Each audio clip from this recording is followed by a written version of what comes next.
Friends দেখো আজকেও সকাল সকাল চলে এলাম বাগানে। আর এই পালং শাকগুলি আজকে তুলে নেব সবগুলি। আর এখানে দেখো লাল শাকগুলি অনেক বড় হয়ে গেছে, তো আজকে এগুলিকেও তুলে নেব।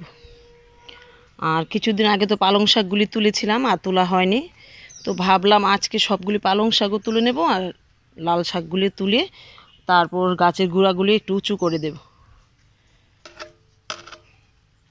তো দেখো পালং শাকগুলি কিন্তু অনেক বড় হয়ে গেছে, তাও আবার অর্গানিকভাবে, কোনো কেমিক্যাল কিংবা রাসায়নিক সার আমি তাতে দিইনি। দেখো কত সুন্দর হয়েছে শাকগুলি, অনেক বড় হয়েছে। তো বন্ধুরা এগুলি আমি তুলি তারপর তোমাদের দেখাই কতগুলি হয়েছে।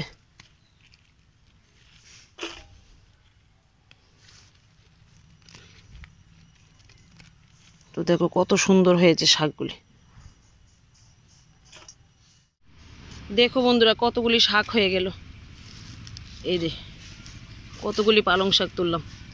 আর এই জায়গাটা একদম খালি করে ফেললাম। এবার মাটিটা একটু উকড়ে দিয়ে গাছগুলিকে উঁচু করে দেবো, মানে গাছের গুঁড়াটা উঁচু করে দেবো। তো এবার লাল শাকগুলিকেও তুলে তারপর তোমাদের দেখাই। দেখো বন্ধুরা কতগুলি লাল শাক হয়ে গেল, অনেকগুলি হয়েছে। তো দেখো অনেকগুলি লাল শাকও নিয়ে নিলাম, পালং শাকও নিয়ে নিলাম। এবার দেখো গাছে কয়েকটা বেগুন আছে, সেগুলিকে নিয়ে নেব।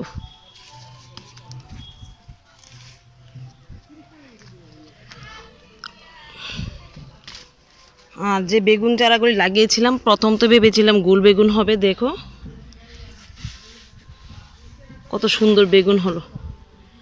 তো তোমরা তো জানো যারা আগের ভিডিও দেখেছো, এই একটা গাছ আর এখানকার গাছটা আর এই গাছটা কিচেন ওয়েস্ট থেকে উঠেছে। আর দেখো এই গাছটাতে কিভাবে ফুল আসলো। তো যাই হোক, কিচেন ওয়েস্ট থেকে ওটা গাছে এত সুন্দর ফুল আসলো তা দেখে আমি খুশি হলাম। আর দেখো মটরশুঁটিগুলি কত সুন্দর হয়েছে। তো এখনো মটর হয়নি ভেতরে, এই দেখো মটর শুধু বাড়তে শুরু করলো। তো দেখা যাক কখন তুলি। আর এখানে ধনেপাতাগুলি দেখো দারুণ হয়েছে কিন্তু।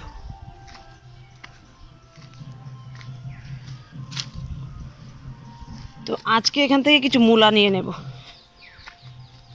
তো মূলাগুলি লাগাতে একটু দেরি হয়ে গেছে, তুলে খেয়ে নেই, না হলে আবার মাঘ মাস আসলে খাওয়া যায় না। দেখো তেমন একটা বড় হয়নি, তারপরও ভালো হয়েছে কিন্তু।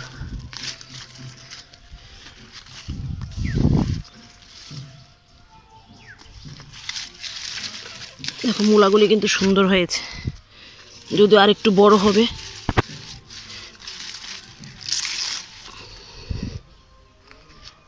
বাস আর নেব না।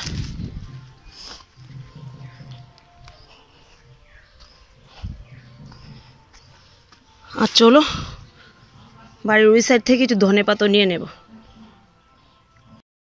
তো বন্ধুরা দেখো এই জায়গায় কতগুলি ধনেপাতা দিয়েছি, দারুণ হয়েছে কিন্তু ধনেপাতাগুলি।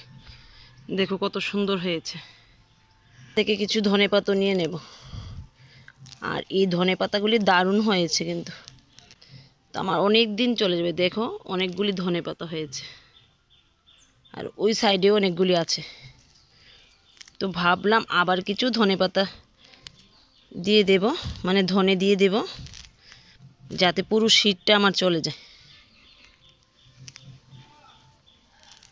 দেখো কত সুন্দর হয়েছে। তো বন্ধুরা কোনো সার ইউজ না করে, মানে রাসায়নিক সার ইউজ না করে যদি এত সুন্দর শাক সবজি হয়, তাহলে কেন রাসায়নিক সার ইউজ করব আমরা।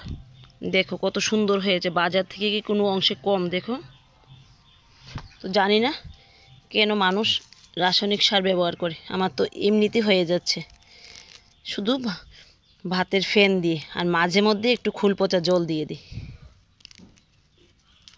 তাতেই দেখো দারুণ হয়েছে। এই দেখো। তো চলো এবার ছাদে যাওয়া যাক।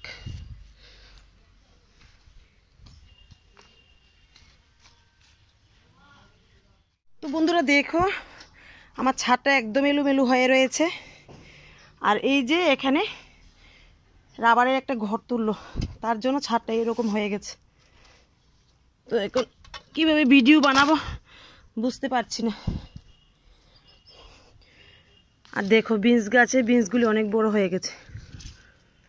তো বন্ধুরা এর মধ্যে কোনো ফুল টুল আর নেই বেশি একটা। তো আমি তো আর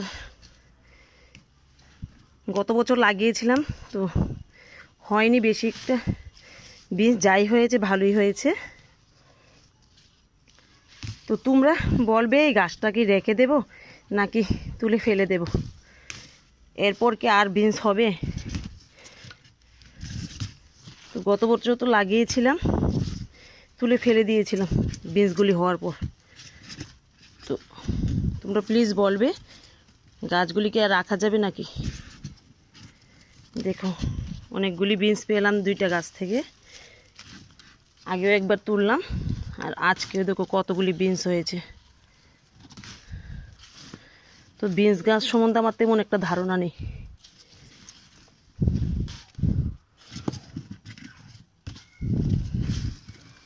তো প্লিজ বলবে গাছটা কি রাখবো না তুলে ফেলে দেব। দেখো 2টা গাছ থেকে কতগুলি বিনস পেলাম, আর অনেকগুলি গাছ যদি থাকতো অনেক কিন্তু বিনস পেত। দেখো অনেকগুলি হয়ে গেল। তো বন্ধুরা দেখো আজকে বাগান থেকে কি কি পেলাম। বিনস পেলাম, ধনেপাতা পেলাম, আর দেখো 3টা বেগুন পেলাম, অনেকগুলি পালং শাক পেলাম, দেখো কয়েকটা মূলা পেলাম, আর দেখো অনেকগুলি লাল শাক পেলাম। তো বন্ধুরা আজকের মতো ভিডিওটা এখানেই রাখছি। দেখা হবে আগামী দিন আগামী আরেকটা ভিডিওতে।